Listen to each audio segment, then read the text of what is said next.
Hey hello everyone, welcome back to your channel. दोस्तों, आज हम बात करने वाले हैं नेगोशिएबल इंस्ट्रूमेंट एक्ट के बारे में, जो कि हमारा लॉ का एक बेहतरीन टॉपिक है। बहुत बच्चों को इस चैप्टर में दिक्कत भी आती है।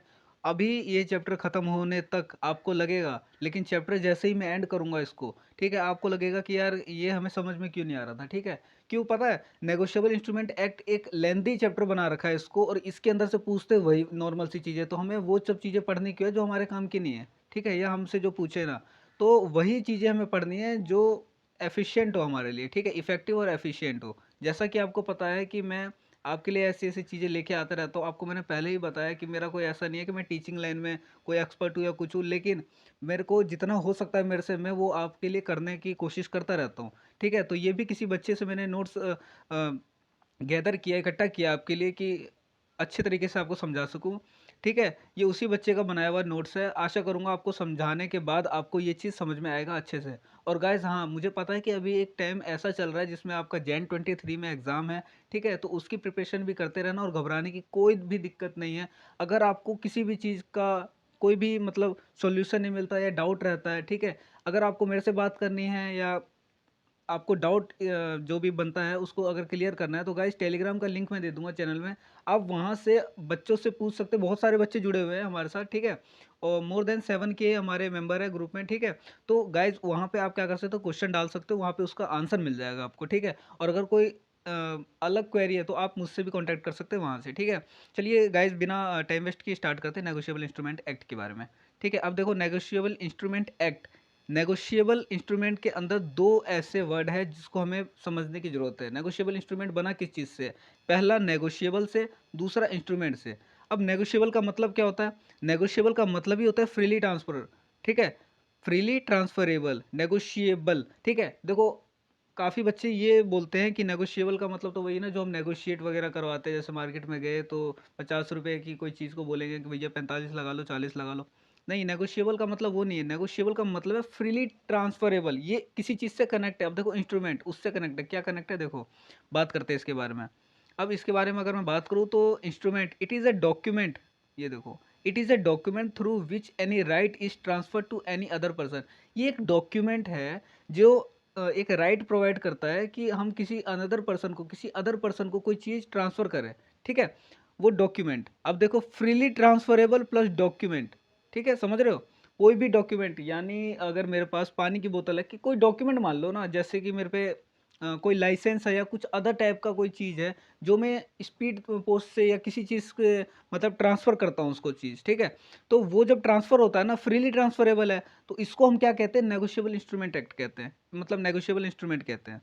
ठीक है, अब देखो, नेगोशिएबल इंस्ट्रूमेंट को अगर आप शॉर्ट में बोलना चाहो तो ए फ्रीली ट्रांसफरेबल डॉक्यूमेंट। ठीक है, अब इसके इसके डेफिनेशन के बारे में बात करते हैं। डेफिनेशन इसका लिखा हुआ है सेक्शन 30 और क्लॉज 1 में। ठीक है, डेफिनेशन हमेशा क्लॉज में आता है, ये आपको मैंने पहले ही बताया। इसके लिए कोई सबसेक्शन नहीं आता, सेक्शन के बाद सीधा क्लॉज।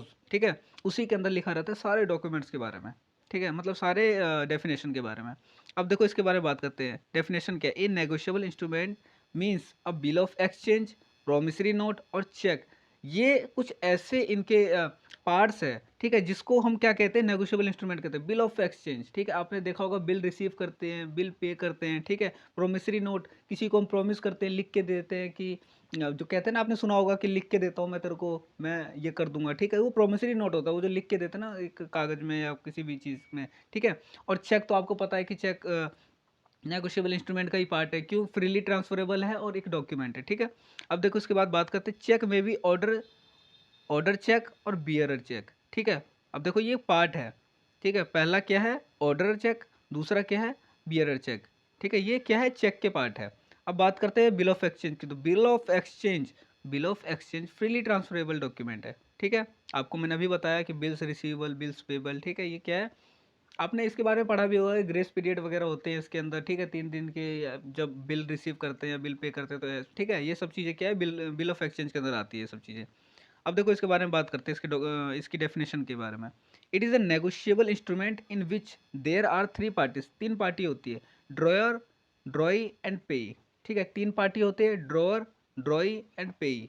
ठीक है, एक बनाने वाला, एक लेने वाला और एक पे करने वाला, ठीक है। इसमें दो एक कॉमन बंदे रहते हैं और एक अनदर पर्सन रहता है, ठीक है। अब एग्जांपल के इसके अगर मैं बात करूं तो देखो, ए ने सप्लाई किया goods to B on credit of rupees 10 lakh. 10 lakh के उधार पे क्या किया, ए ने सप्लाई किया है बी को। तो A draw a bill of 10 lakhs to B. A ने बिल ड्रॉ किया 10 लाख का, जो कि उसने बी को दिया, ठीक है। B issued a cheque of Axis Bank 10 lakh to A, और बी ने क्या किया, फिर उसको चेक दिया एक्सिस बैंक का 10 लाख का। तो ये जो चेक है ये क्या है, हमारा बिल ऑफ एक्सचेंज, ठीक है। हाँ, अब बात करते हैं सॉल्यूशन। अब देखो यहाँ पे ये क्या बता रहा है, ए इज अ ड्रॉअर। इस केस में ए ड्रॉअर है, ठीक है। ड्रॉअर मतलब जो सप्लाई वगैरह करता है, ठीक है। बी क्या है, ड्रॉई, जो जिसको सप्लाई किया जाता है, ठीक है। ए जिसने सप्लाई किया, यानी मैंने सप्लाई किया आपको, तो मैं क्या हूँ, ड्रॉअर हूँ, और आप क्या है, ड्रॉई है। एंड एक्सिस बैंक किसके बिहाफ पे, ठीक है। एक्सिस बैंक इज द पेई। एक्सिस बैंक ने क्या किया, पेमेंट किया किसके बिहाफ पे, बी के बिहाफ पे, ठीक है। अब इसके बाद देखो कितना बेहतरीन नोट्स है, आपको बिल्कुल एक एक एक चीज़ आपको अच्छी से समझ में आ रही होगी, ठीक है। अब इसके बारे में बात करते हैं प्रोमिसरी नोट के बारे में। ये भी एक फ्रीली ट्रांसफरेबल डॉक्यूमेंट है। अब इसकी डेफिनेशन के बारे में बात करो कि होता क्या है ये।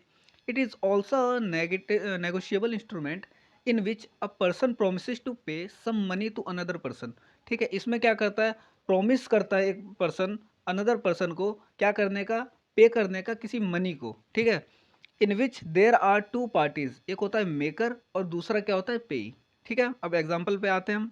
एग्जाम्पल में क्या है, A given loan to B. A ने बी को क्या किया, लोन दिया, ठीक है। B promise to return this loan within 3 months and make promissory note. B ने क्या कहा कि उसको प्रोमिस करा कि मैं तेरे को 3 महीने के अंदर क्या कर दूंगा, रिटर्न कर दूंगा पैसा, और एक प्रोमिसरी नोट बना के दे दिया लिख के, ठीक है। अब इसमें देखो, अब इसमें क्या है, B is the maker and A is the payee. इस केस में क्या है, बी जो है वो हमारा मेकर होगा और ए जो है वो हमारा पेई कहलाएगा, ठीक है। अब ये सबसे इंपॉर्टेंट टॉपिक है हमारा, holder and holder in due course. ये ज़्यादातर आपने सुना होगा, काफ़ी बच्चों को समझ में भी नहीं आता इसमें। पता नहीं ऐसा क्या उनको इसमें लगता है कि मैं क्या कर रहा हूँ, कि मेरे को समझ में नहीं आता। लेकिन अभी देखो, इसको पढ़ने के बाद आपको कोई भी डाउट नहीं रहेगा इसमें, ठीक हो। दो केस होते हैं, पहला होता है डिजूरे, एक होता है डिफेक्टो, ठीक है।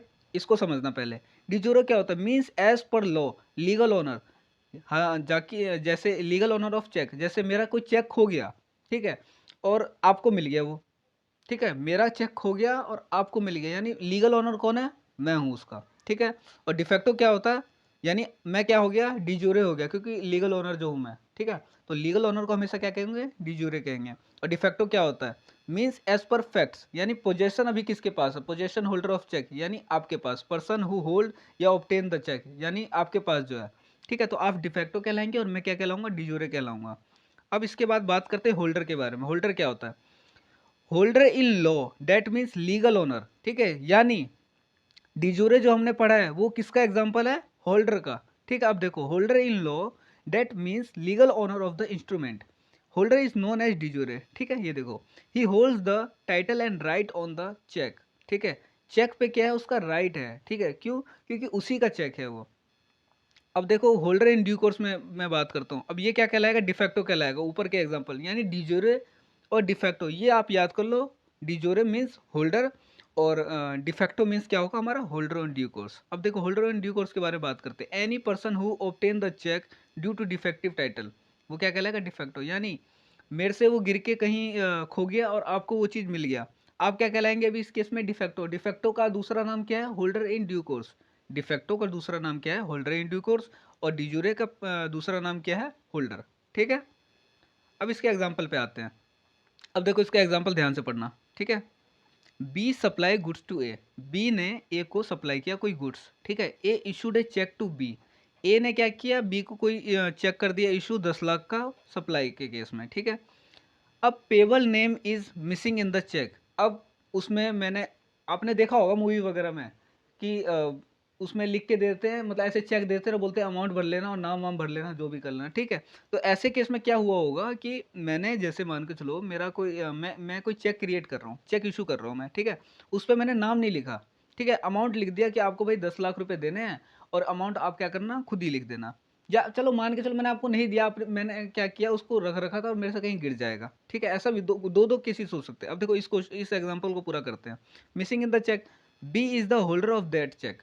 बी क्या है? होल्डर है उस चेक का, ठीक है? यानी बी ने सप्लाई किया ना ए को, तो होल्डर कौन कहलाएगा? यानी डिजूरे कौन कहलाएगा? बी, ठीक है?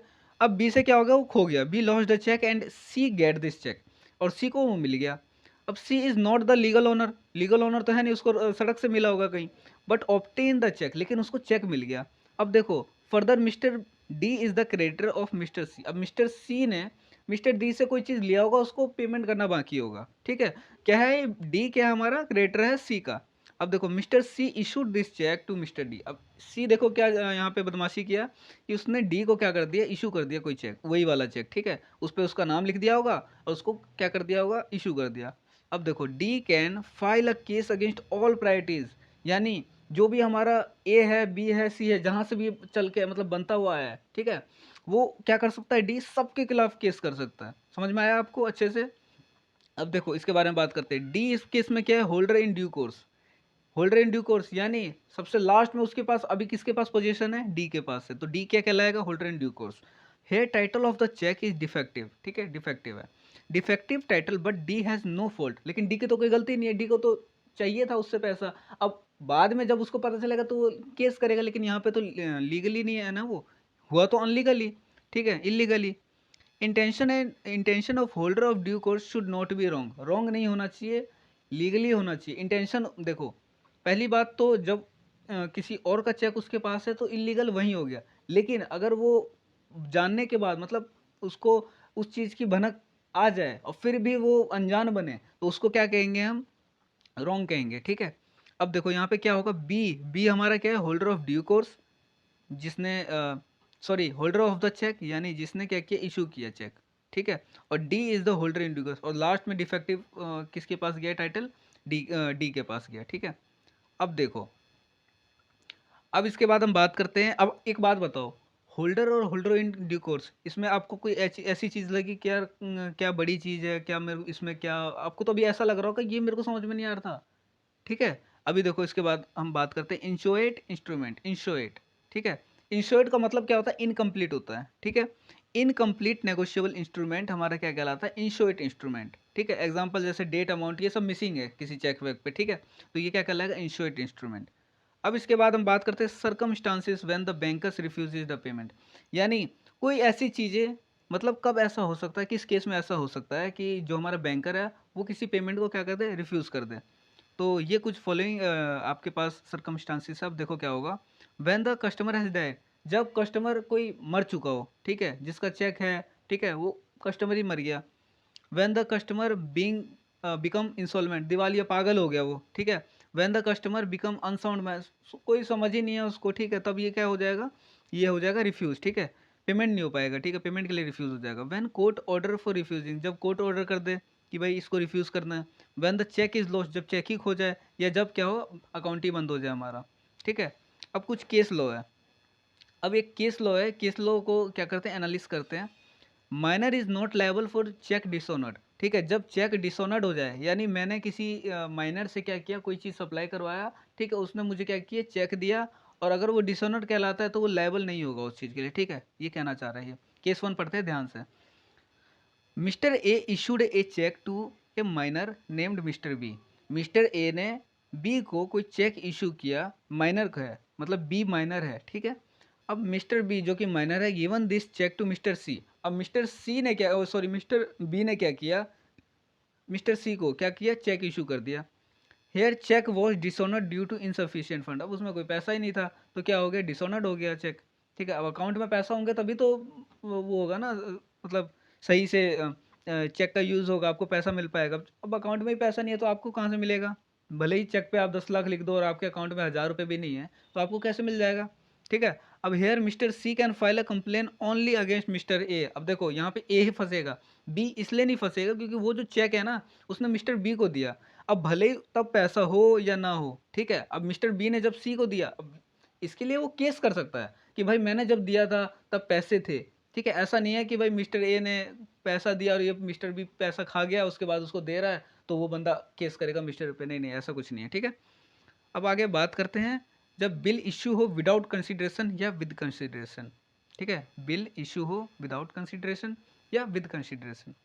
अब देखो केस 2 है इसमें। Ajay drawn a bill to Anup. Ajay ने, अब देखो यहाँ पे मैंने एक शॉर्ट बना रखा है, अजय ने अनूप को बिल ड्रॉ किया, अनूप ने उदित को किया, उदित ने विक्की को किया। अभी देखो ये आपको आगे दिखेगा। ठीक है, अजय ने अभी फिलहाल अनूप को किया है पहला। ठीक है, Anup accept the bill without any consideration. Without any consideration Anup ने वो क्या किया, बिल एक्सेप्ट कर लिया। ठीक है, the bill is further transfer to Udit. ठीक है, पहले अजय के पास से अनूप के पास, देखो अजय के पास से अनूप के पास गया और अनूप के पास से उदित के पास यहाँ आ गया विदाउट कंसिडरेशन। ठीक है, अब उदित ने ट्रांसफर कर दिया विक्की को फॉर अ वैल्यू। ठीक है, विद कंसिडरेशन यानी, ठीक है, उसने कोई वैल्यू के साथ उसको ट्रांसफर किया। Here in case of default Vicky can sue all the prior parties Ajay Anup, यानी इन तीनों पे केस कर सकता है वो। ठीक है, उसके बाद हम बात करते हैं हुंडीज के बारे में। हुंडीज क्या होता है? हुंडीज, अब इसके बारे में बात करते हैं। It is a negotiable instrument drawn in local language, यानी एक ऐसा नेगोशिएबल इंस्ट्रूमेंट जो कि हमारे लोकल लैंग्वेज में बनाया जाता है। Here money is transfer into cash form, यानी यहाँ पे मनी जो है ना ये कैसे ट्रांसफर होगा, कैश में। यानी मैं आपको, यानी मैं मिस्टर ए आपको, यानी मिस्टर बी को क्या करता है, कोई कैश में क्या करता है, कोई कैश आपको ट्रांसफर कर रहा हूँ मैं। ठीक है, और वो क्या बनाता हूँ मैं उसको लोकल लैंग्वेज में। अब देखो टाइप्स ऑफ हुंडीज होता क्या है।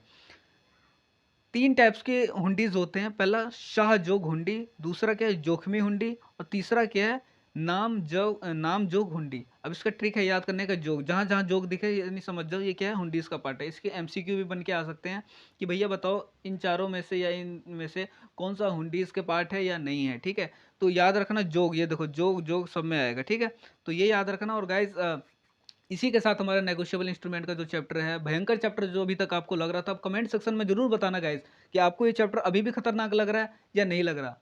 और गाइज अगर वीडियो समझ में आए, ठीक है, तो गाइज कमेंट करके जरूर बताना यार, मोटिवेट करना मेरे को भी। ठीक है, कमेंट करके जरूर बताना आपको कैसा लगा वीडियो। ठीक है, और भी अगर आपको कोई चीज़ की प्रॉब्लम है या दिक्कत है, ये भी किसी बच्चे ने मेरे को कहा था कि भैया नेगोशिएबल इंस्ट्रूमेंट एक्ट समझा दो प्लीज़। ठीक है, तो मैंने सोचा यार कि ऐसी-ऐसी बहुत सी चीज़ें ऐसी होती होगी ना जो आपको समझ में नहीं आती। कि देखो मैं कोई ऐसा नहीं हूँ कि सारी चीज़ें मैं आपको समझाता रहूँगा। ठीक है, मेरे को ऐसा लगता है ना जो चीज़ आपको मतलब पढ़ना चाहिए और आप उससे फालतू की चीज़ें, मतलब बाहर-बाहर की चीज़ें पढ़ रहे हो जो कि हमारे एग्ज़ाम के लिए ज़्यादा मतलब मायने नहीं रखता।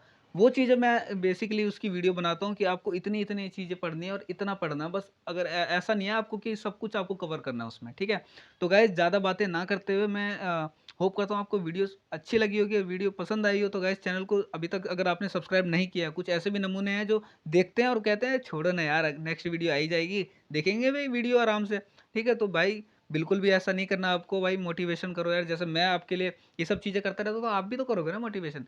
ठीक है, आप भी साथ दोगे हमारा। तो गाइज चैनल को सब्सक्राइब कर लेना और लाइक जरूर करना वीडियो को, और अपने दोस्तों के साथ शेयर करना जो भी कहते होंगे आपको कि भाई समझ में नहीं आ रहा। ठीक है, तो मिलते हैं गाइज इसी के साथ नेक्स्ट वीडियो में। Till then bye bye.